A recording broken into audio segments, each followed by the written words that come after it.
Good evening, everybody, and welcome to this meeting of Broadland District Council Cabinet on the 21st of October 2025. I'd just like to advise everybody that this is a public meeting and it is being live streamed on the Council's YouTube channel. I believe that is on now, is it not? Yes, thank you. So if I take us to the agenda then, if I go to item 1, declarations of interest. Does anybody have any interest to declare? No, thank you very much. Apologies for absence. Do we have any apologies for absence? Yes, Chair, we have apologies from Councillor Hartley and Councillor Riley. Thank you very much. In that case, I'll take it to the minutes of the Cabinet meeting held on the 16th of September 2025 on page 7. Those are the minutes listed there. Does anybody have anything they wish to say? Are we all happy that they're accurate, or are there any matters arising? Lovely, thank you very much. So in that case, I'll take us to item 4, which is public speaking. Do we have any public speaking, James? There's no public speaking. No. And in that case, I'll take us to item 5, which is the Overview and Scrutiny Committee. Would you like to speak now, Councillor Starling? Thank you. All matters were off at the singing one today. All matters were resolved in that everybody supported everything unanimously. I think everybody felt that the items that were brought before us were all important and offered a lot of value in terms of things like the planning document, the design code, and also the greener issues on the local nature recovery strategy and the green infrastructure strategy. I think the question that came up a lot of us is how enforceable were each of these things, because there's a lot of really good ideas, and I know that some of those points were addressed, but that was a point that kept coming back, that these documents are full of really good ideas and strategies and plans and potentials for how things should look, but how are we going to make sure that these things actually are seen and supported beyond them just being passed? I think everybody was incredibly supportive of and positive about the homelessness and rough sleep strategy, thinking that we're we're working really hard in that area as a council. And the only other item on there was that below the, we asked whether it should be below the line. It wasn't, so we understood why later on, because basically it was a rollover of a contract, and that made sense to everybody why that was being done in that way. I'm sure there are some members of Overview and Scrutiny here who might want to comment if there's anything I've missed, but we had a lot of discussion, I think, and asked a lot of good questions, but actually I agreed with everything that was being put forward. Excellent, thank you very much. Okay, in that case, if we move to any representations from non-cabinet members, is there anybody who would like to say anything on? Yes. Thank you. I'd just like to correct Nick. The design code, item 7, was not unanimous. I didn't vote for the design code, and I'll give the reason in that the 98% of the whole document is brilliant and perfectly there. I know that when it came through the policy panel and then ONS, my biggest problem was around the verbs within there, where we've got must, must not, and should. And with any document that can be subjective, I don't believe that it should be subjective. It should be clear and then demonstrable, and therefore having the word should throughout the document, in my mind, didn't make it valid. Okay, thank you for those comments. Obviously this will be something which we'll clarify at the next ONS, but I got on my notes that it was voted unanimously, so if that wasn't the case, that's something which we'll sort out at the next meeting. But most people then, it was passed, and there was no, obviously as there never is a political split, but it was a good mix of views on that as well, and it wasn't, certainly I know it wasn't a political reason. Okay, thank you very much, thank you. Those comments are very interesting. In that case, if I take us to item 7, which is the design code, the draft supplementary planning document, which is the design code for South Norfolk and Broadland District Councils, and perhaps some of those questions could be answered, Adam, as you take us through the document, or did you want to say anything first, Dan? I'm happy for Adam to lead off, thank you.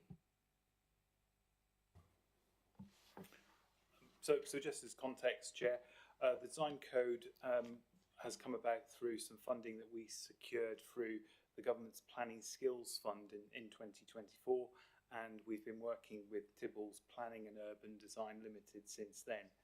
We've run several pieces of informal consultation to get where we are. So that was done in autumn last year and spring this year. So residents, parish councils, our councillors of course, technical experts like the Highways Authority and Lead Flood Authority have already had input. The code itself will apply to residential schemes of between 1 and 500 dwellings, and the structure of the document follows that of its parent document, which is the Greater Norwich Local Plan. So we work out from the urban fringe to the market towns and the villages. Supporting the design code, we have an assessment framework for Broadland. That gives you background to the unique qualities of the district in terms of its landscape and also how its settlements have evolved over time. You'll notice too that there's reference to a assessment framework which we will use for negotiations between ourselves as the planning authority and developers to negotiate the best quality schemes that we can. Just following on from the previous discussion, I think the design code has been well received by the committees, and we're already looking at the points made about using the correct wording to drive the best quality development that we can. Obviously that's something we would build in post consultation when we've got other comments from the 6-week consultation. Just to comment on Councillor Morrell's point, with design it is often about trade-offs, and what may be right on one site may be wrong for another site. So the challenge with setting design criteria as absolute criteria is they may not always be right. So that's something that, you know, I totally respect the spirit of the comment, but that's something we'll have to work through with the consultant and off the back of the responses we receive. At this stage, of course, we're just looking for Cabinet approval to begin the 6-week consultation. That's a sort of constitutional step in terms of going through the procedure we need to then get this as a supplementary planning document, which our planning officers can then use in determination of planning applications. We're looking to begin the consultation on the 27th of October, and obviously once we've digested the responses, we'll bring that back to Cabinet in the new year.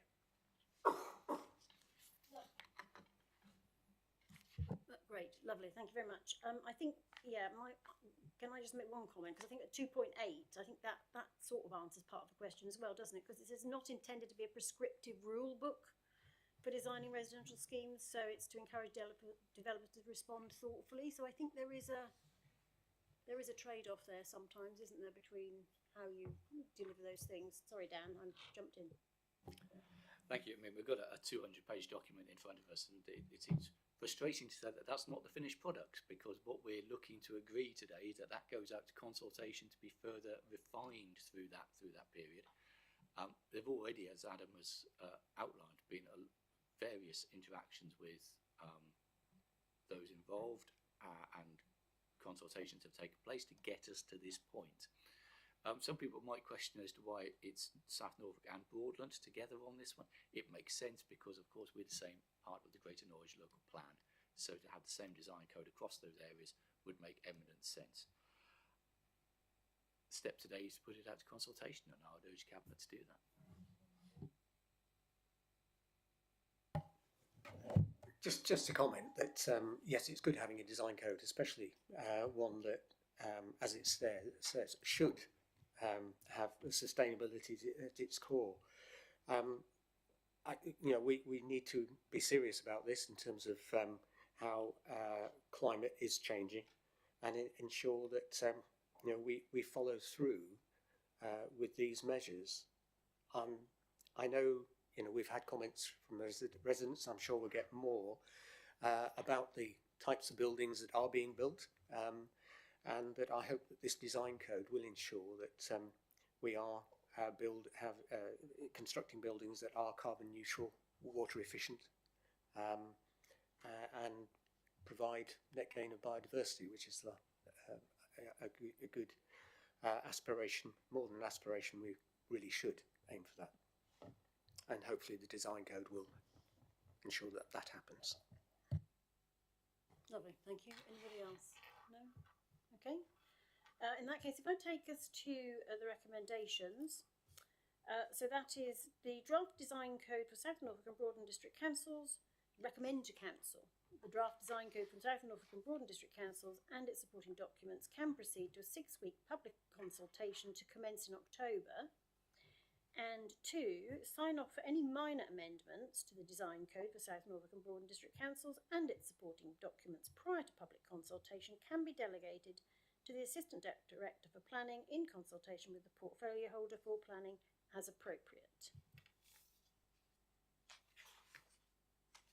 Are we all happy with those recommendations? Marvellous, thank you very much. Thank you, Adam.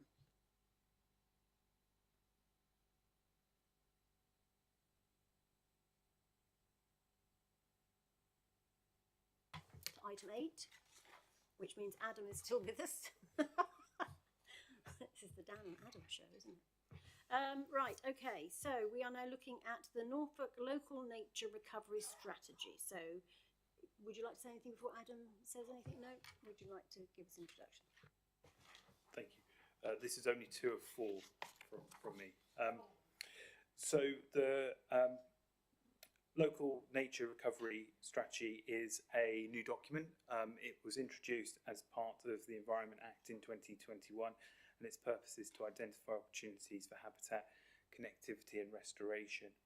In terms of this document, we've had some discussion about how we should present it to members today. It's worth saying that it's a document where the responsibility for leadership rests with the County Council, but we wanted to bring it to Cabinet today because this council has a role in the strategy's implementation and through carrying out its functions. So the main thrust of the document is to make it clear that the LNRS is here and that it will be applied when this council is conducting its functions, for example, preparation of the local plan. It will be used in determining planning applications, securing 10% biodiversity net gain on qualifying developments. There's implementation to the council's own climate change, environment and biodiversity delivery plan, and will have implications for how we go about the stewardship of our own council-owned assets. By way of an update to members, the County Council adopted the LNRS on the 13th of October. In terms of the recommendation before Cabinet, there is a change. I've been advised by the monitoring officer that this report does not need to proceed to full council. The reason is it's for Cabinet to decide whether to adopt the LNRS. Because it's a strategy that's led by the County Council, it's not within our gift to make amendments to the document, and therefore it does not need to proceed to full council. Okay, that's very clear. Thank you very much. Dan, would you like to add to that? As indeed Adam has outlined, this is a County Council strategy, and it is asking us to endorse it and become part of it as one of its district partners. I can see no reason at all why we wouldn't want to do so, given that this is a very thorough document which goes into many aspects around nature recovery, and it's something which we should absolutely be embracing. So I would urge Cabinet to adopt it. Thank you. Jan, I'm sure you'd like to say something. Yes, thanks, Chair. Well, partly in response to the report back from ONS, because part of the ONS feedback was, well, you know, nice to have these strategies, but how are we going to implement them? And I think, as Adam has said, it's to influence how we act in terms of a district council, taking things forward. And I don't want to preempt what's coming forward later in terms of our biodiversity strategy, but that is aiming to implement really many of the measures that are highlighted here. And in particular, how we manage our own council assets, our own land, and what we can do in terms of encouraging, preserving and enhancing nature, biodiversity. And through what we have just launched, which is our Future for Nature Fund, assisting our communities through parish and town councils, community organisations, charities, to be able to, through small grants, improve and enhance their green spaces. So it's a bit of an advert, if you like to say, anyone wants to come forward. There are grants there available, and it's open now until the 21st of November to get an application in. But that's how, this strategy we can look at and utilise that in terms of, because what it does is to identify areas that do require enhancement. And we're looking at that connectivity, the stepping stones, the corridors that we can assist as a district council in connecting up. So I think that's really useful and shows how we can implement our own strategies and our own projects to be able to complement this strategy overall. Yeah, I think it's quite interesting, isn't it? Because when we sit here looking at all of these strategies, it's very easy to think, crikey, how are you going to monitor all of those? But this is a big area. We're not just tiny little people trying to manage a huge area. There are lots of people working on different things. All of these will tie into different parts, won't they, Adam? I think so. Yes, our biodiversity strategy will underpin or do those things that this higher level one is setting out. So I think, and those are what will be used then to inform how we develop, I suppose. And I think it's really easy sometimes to go, oh, not enough strategy, but they are important, aren't they? Because that's what gives you those guidelines to make sure you get the right things done, I think. So, right, I think, sorry, that's enough for me, isn't it? Anybody else like to say anything? No? Okay then, in that case, we now come to the recommendation, which is Cabinet to agree to endorse the local nature recovery strategy for Norfolk, and 2, implement the LNRS when carrying out the council's functions, including as a local planning authority. Are we happy to endorse that? Perfect, thank you very much. Right, item 9. Draft Greater Norwich Green Infrastructure Strategy Supplementary Planning Document. That's a nice snappy little title, Adam.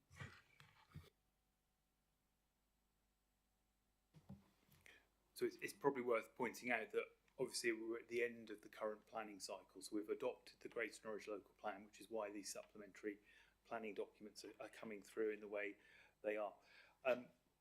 This one kind of dovetails with the previous item around the local nature recovery strategy. So to recap, members will be aware that we commissioned Chris Blanford Associates to undertake the Greater Norwich Green Infrastructure Strategy. We adopted that strategy earlier in the year, and in fact members here would have attended a launch event that was held at the Sainsbury's Centre at UEA on the 13th of May. What this document strives to do is to turn the green infrastructure strategy into a supplementary planning document, again with the purpose of it then being utilised in determining planning applications. It's worth stressing that we're not looking to change anything in the green infrastructure strategy we've already adopted. We're simply trying to bring it forward as a planning document. And as with the design code, what we're proposing here is that we undertake a 6-week consultation period. This time we're working with our neighbours Norwich and South Norfolk, so it's a Greater Norwich effort, so we'll have to liaise with our colleagues and the comms team there at the city. Then when we've digested the consultation responses, we'll bring it back to Cabinet in the new year for considering its adoption. Thank you very much. Dan? There's nothing much further to add than that. Again, this is one of those documents where we're asking council to put it out to consultation, and I think we should do so. No, it was a very good launch, wasn't it? I think you were there, weren't you, Jan? So. Yeah. Well, if you would like to. It's a bit like what we talked about before about biodiversity strategy and complementing local nature recovery strategy, and that's what this does as well. Is that complementary for developers? So good that it's all joined up. Excellent. In that case, shall I take us to the recommendations? To recommend to Council, 1. The draft Greater Norwich Green Infrastructure Strategy Supplementary Planning document can go out for a 6-week public consultation to commence as soon as reasonably practical. And 2. Sign off for any minor amendments to the SPD prior to public consultation can be delegated to the Assistant Director of Planning in consultation with the portfolio holder for planning as appropriate. Are we all happy with those recommendations? Thank you.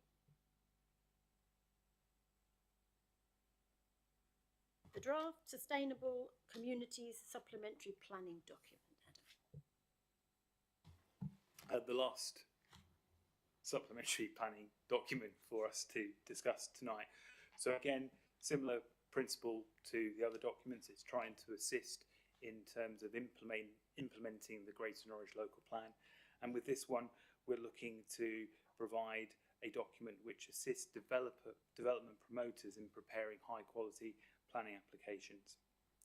So we advise developers to prepare good quality planning applications, obviously, and this SPD is intended to help them do so.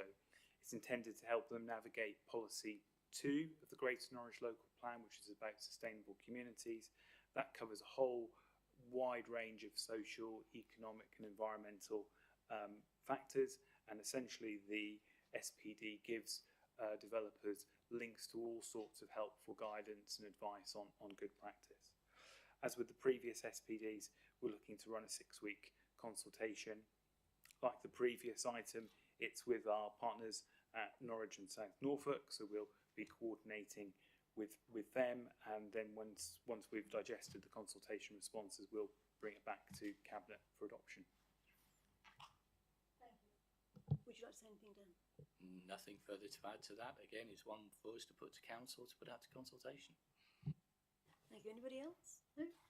I think one of the key things sometimes we miss, don't we? We forget about is these documents actually assist developers. They give them the guidelines by which they are expected to put together a planning application. And I think sometimes we just sort of think of them as bits of paper, but they are quite important. So do you feel that as a whole we have them in the right places for people to access so they can, find the information they need?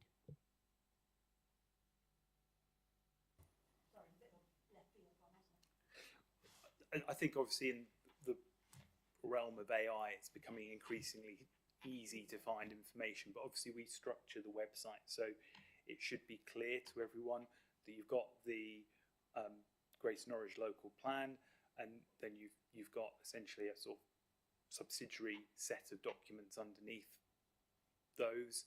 And yes, the idea is simply to give people the answers so that they can prepare the best quality planning applications that they can, and also our officers will be using those documents themselves to assure themselves that they're making the right decisions and recommendations to planning committee.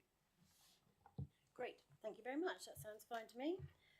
In that case, I will move to the recommendations on page 360. Excuse me, while I turn my paper over.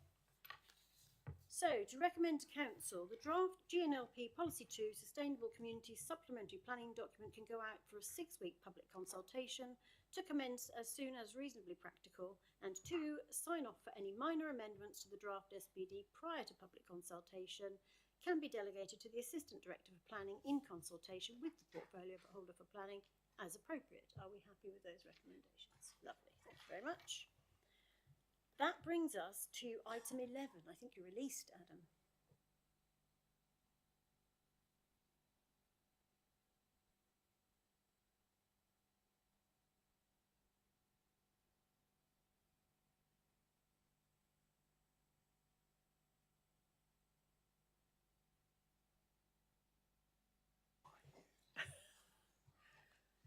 Right, hello. So this is the Broadland and South Norfolk Homelessness and Rough Sleeper Strategy 25 to 2030, and it's Victoria and Lindsay. Thank you. Do tell us.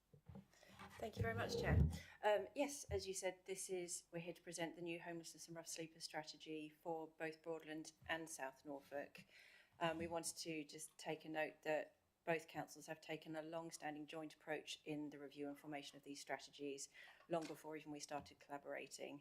I believe this is the 5th time we've collaborated on these strategies. Historically, we have been doing it with Norwich, but it was decided this time to do it with just Broadland and South Norfolk because the pressures between the councils are so different. Broadland and South Norfolk are largely similar. Norwich have very different pressures, so it's felt more appropriate just to do it with the two of us this time. In the formation of this and creating this strategy, we did a thorough review of our previous strategy. Broadly, we've been successful in this, and that is detailed in the report, but there is a much longer report online should anybody wish to see it. And just to say as well that the vision for this strategy recognises that there isn't a single big solution to solving homelessness and rough sleeping. Very much a joint effort with a number of partners, with a number of solutions, and I think Victoria has a few of those details for you. Thank you, Chair. So yes, as Lindsay just said, in our previous strategy, we're broadly successful in achieving against our priorities, but we know there is more work we can do. So within this strategy, we're setting a clear and ambitious direction to stop homelessness, and that's from that really early prevention work to long-term sustainable housing. And that will help support some of the most vulnerable people in our district. So just to highlight some of our priorities. So while putting the strategy together, we've been undertaking a comprehensive programme of homelessness mitigation work. So that's around prevention, as I said, stopping homeless from occurring in the first place, accommodation, so that links to the need for good temporary and supported housing, and also throughput, so that's those sustainable housing solutions. So those work streams have been named in our strategy as our priorities. Setting them out in the document means that we've got a clear expectation on the work, we've got a clear direction on it over the next 5 years, and it means we can use existing ways to measure against progress consistently. But we've also added a 4th priority in relation to systems and collaboration. So that partnership approach is something we've really taken on board with this strategy. So while we've been influenced by the existing work streams, the final document before you has really been shaped by the consultation we've undertaken. And that's partner organisations, council officers, members of the public and the lived experience group. And that collaboration will continue with the delivery of the strategy. Alongside the strategy, we will have an operational action plan too, and that will be providing oversight on achieving against the actions.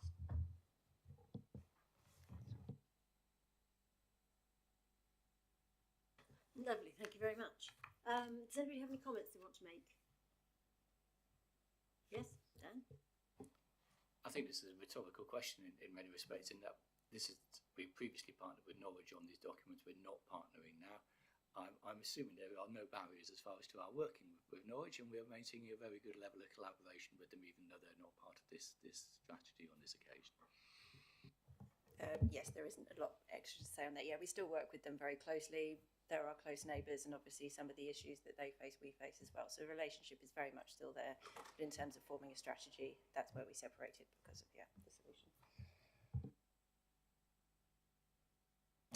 Yeah, I'm just saying how important this is, given the pressures on us at the present time, and clearly the right time to review, even though we're required to review, and certainly support everything in the strategy to be able to tackle what is quite a serious issue for us. Yes, thank you. I think because we've done quite a lot, haven't we, on homelessness and trying to make sure we have temporary accommodation, etc. I think it's a crisis across the nation, isn't it, really? I do think it's interesting that Norwich does have because it's a city, I guess, that's the thing. I can't remember the numbers, but is there any difference? This might be a silly question, but because South Norfolk is kind of closer to that sort of corridor into the wider world, as it were, does that make any difference to the numbers you might see in each of the two areas as a matter of interest? Yes, you do actually see numbers slightly higher in Broadland because they tend to have the sort of suburbs, I suppose, of Norwich, Sprowston, Thorpe St Andrew, which are very much seen by the public as part of Norwich. So yeah, you do tend to get a little bit more of the presentation around there, which South Norfolk doesn't have that quite so much. So yeah. It's another interesting comparison between the two councils, isn't it, in some ways? Okay, lovely, thank you. If nobody else has any other questions then, can I take us to the recommendations? That would be to recommend to Council to adopt the Broadland and South Norfolk Homelessness and Rough Sleeper Strategy 2025 to 2030. Yeah, brilliant. Thank you very much. Thank you both.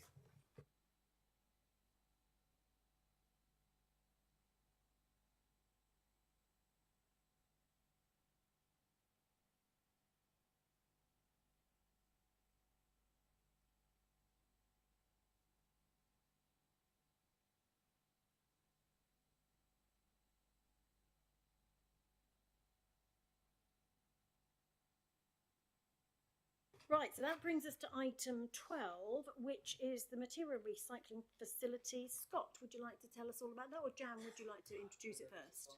All right, thank you, Scott. Thank you, Chair. The paper you have recommends the extension of the current recyclables contract with our joint venture partner News, North Environmental Waste Services. The ongoing instability, I suppose, in recycling and policy, laying out an uncertain landscape over the next few years makes it an ineffective time to be looking at changing anything. So this extension will see us through that uncertain period so that we can work out exactly what we will be collecting following policy changes such as producer extended responsibility for packaging and a potential deposit return scheme, which will ultimately remove some of that material from our recycling collections. So yeah, this recommends extending the contract on the current terms for 3 years, or sorry, 2.5 years beyond its current expiry date in 2027. We are the last of the Norfolk authorities to agree this. Everyone else has so far agreed it. So yeah, happy to take any questions, obviously. Thank you very much. Is anybody, Jan, would you like to say something about it? Sorry. Yes.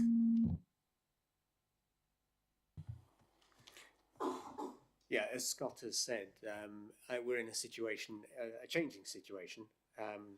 We've got new policies coming forward from central government. We're not quite sure how that's going to impact in terms of recycling, as Scott has said. We have a system that works at the moment. We recognise that the materials recycling facility will require eventually, further investments and so on. But the kind of investment will very much depend on what is required of us going forward. And when I say us, councils within Norfolk as a whole, in terms of recycling. So it doesn't make a lot of sense to invest now in new systems that might have to be then modified later, according to changes in policy and so on. And whilst we recognise we have a system in place, we will certainly continue to review, how policy is going to change, which will then form what could be the new authorities going forward, because we're also going through local government reorganisation. So, that's a factor to take into account as well as to how we're going to be organised in the future, and therefore how we would invest or otherwise in this materials recycling facility. So, looking at the options, we don't want to expend money unnecessarily, and this seems to be the safest way forward, the most efficient way forward, as in the paper. Yes, it's interesting, isn't it? I'm still quite fascinated by this idea of deposit returns on things and wondering how much that will happen. But so yeah, it's a double whammy as well, isn't it? So not only have we got the different policies coming through, we've got the possible reorganisation of everything as well. So I think it makes perfect sense, in my view, to actually re-extend this for 3 years and then see where we are at the end of that. So if we're all happy with that, shall I just take us to the recommendation, which is we agree to extend the commingled dry recyclable waste contract via the North Environmental Waste Services Limited joint venture to the 31st of March 2030. Yep. Okay, lovely. Thank you, Scott.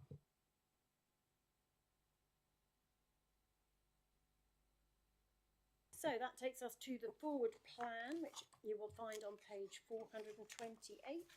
Does anybody have any comments they want to make on that? I think we're pretty much up to speed, are we not, as we're going forward? I don't think there's anything unexpected suddenly popped up.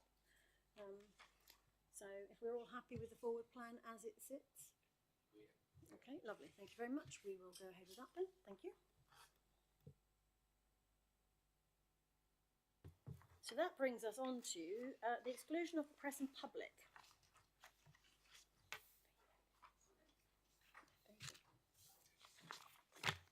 So, I move that the press and public be excluded from the meeting for the remaining items of business because otherwise information which is exempt information by virtue of paragraph 3 of part 1 of Schedule 12A of the Local Government Act 1972 as amended by the Local Government Access to Information Variation Order 2006, would be disclosed to them.